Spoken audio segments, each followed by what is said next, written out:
isa gusto namin idiin eh.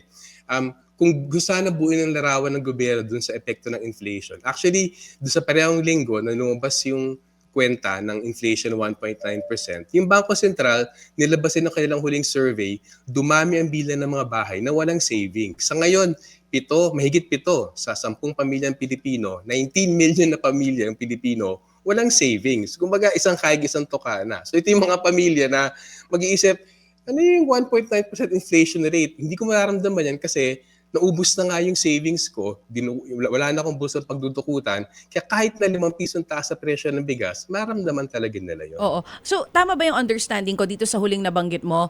Mas ang tinatamaan pa rin ng inflation or the lower class? So, may possibility na yung middle and yung mga high end natin dito, maramdaman nila itong pagbaba ng inflation noong September?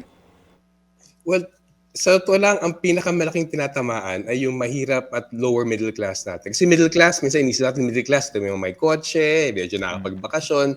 Sa totoo lang, yung talagang middle class na ganong antas at mas mataas sa Pilipinas, siguro hindi lalagpas sa 2 sa 10 pamilyang Pilipino. At yung mga to, may savings sila. Ano man ang pagtaas ng presyo ng bilihin, may pagdudukutan silang bulsa eh. Pero sa amin, ang dapat attention natin dapat, di ba, dun sa pinakamahirap, pinaka-vulnerable. At mismo Bangko Sentral, sinasabi nga, 7 sa 10 pamilyang Pilipino walang savings. Ito yung mga Pilipino na ano man ang kahit na baba ng inflation, kung pagtaas pa ng presyo ng bilihin, dahil hindi sumasabay yung kanilang kita, nasasagad yung kanilang savings, nasasagad yung kanilang kita. At sa amin yun ang pinaka nakakabahala dito.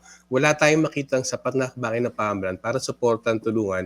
Hindi lang actually yung mahirap, pati yung sinasabi nila lower middle class na 25,000, 30,000 pesos buwanan, hindi naman maluhong buhay yung ganong klaseng makukuha ng 25,000 to Mm. 30,000 pesos eh. Ted Filon at DJ Chacha. Ngayon, nasa Radyo 5, 92.3 News FM. Monday to Friday, 6 to 10 a.m.